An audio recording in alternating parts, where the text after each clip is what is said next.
Assalamualaikum warahmatullahi wabarakatuh. Baik, pada kesempatan video kali ini saya akan menjelaskan tentang modul ajar IPS MPSD kelas rendah dengan dosen pengampu mata kuliah Ibu Maftuha MPDI. Baik, untuk selanjutnya perkenalkan, nama saya Isna Sofia Yahrotudini dengan nomor NIM 1262052111036 dari kelas PGMI 5D. Selanjutnya, komponen yang ada dalam modul ajar yaitu yang pertama informasi umum perangkat ajar yang meliputi nama penulis, instansi, tahun, jenjang sekolah, kelas, dan alokasi waktu.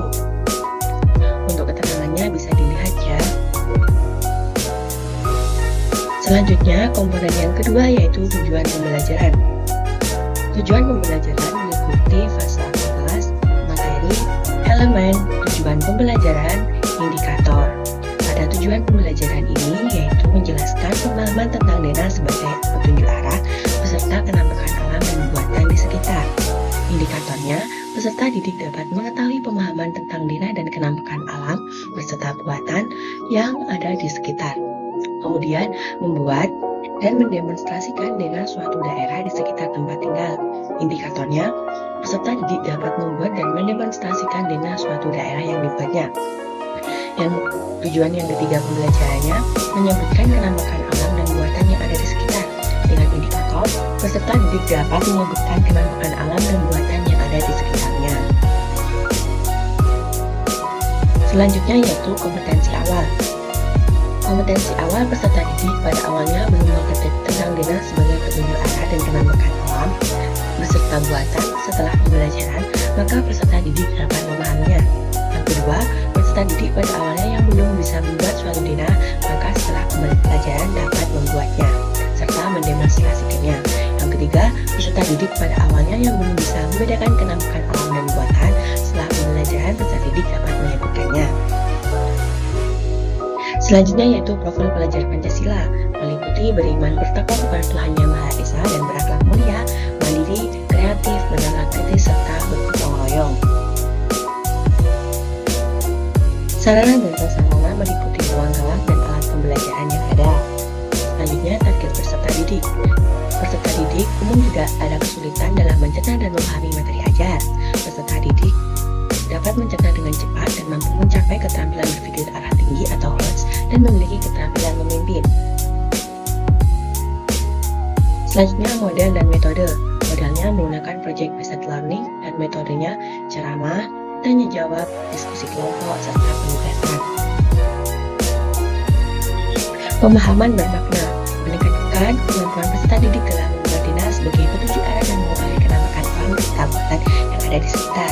Meningkatkan kemampuan peserta didik dalam membedakan kenampakan alam dan buatan yang ada. Meningkatkan kemampuan peserta didik dalam mendemonstrasikan DENA sebagai petunjuk arah. Selanjutnya, pada kegiatan awal ini berdurasi 10 menit dengan guru memberikan salam, mengajak siswa berdoa, menanyakan kabar, mengecek kehadiran, membuka kertas pembelajaran dengan menjelaskan capaian pembelajaran, ruang lingkup dan tujuan pembelajaran, memberikan ice breaking, dan memberikan pertanyaan pemantik awal. Selanjutnya, kegiatan inti yang berdurasi 50 menit dengan menentukan pertanyaan atau masalah utama dengan menjelaskan media pembelajaran yang telah dibuat, kemudian peserta didik melihat dan mendengarkan serta mengamati media tersebut, kemudian memberikan pertanyaan kepada peserta didik, merencanakan proyek, dan membuat jadwal penyelesaian proyek. Kegiatan penutup yang meliputi 10 menit dengan peserta didik diberikan kesempatan untuk bertanya tentang pembahasan materi yang mereka pahami, mendapatkan penguatan terhadap materi yang telah diberikan, memberikan motivasi kepada peserta didik, dan mengajak salah satu peserta didik untuk memimpin dan doa bersama. Dan guru mengakhiri dengan berdoa. Kegiatan refleksi. Pada kegiatan refleksi terdapat pada untuk pendidik serta untuk peserta didik.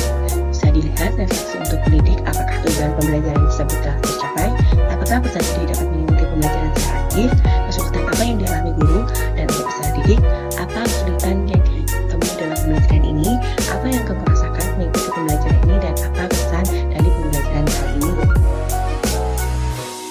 Kemudian, asesmen atau penilaian. Yang pertama pertama yaitu diagnostik atau pertanyaan pemantik sebelum memulai pembelajaran.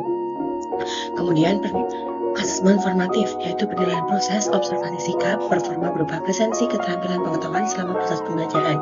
Dan yang terakhir, penilaian lembar LKPD secara terlampir.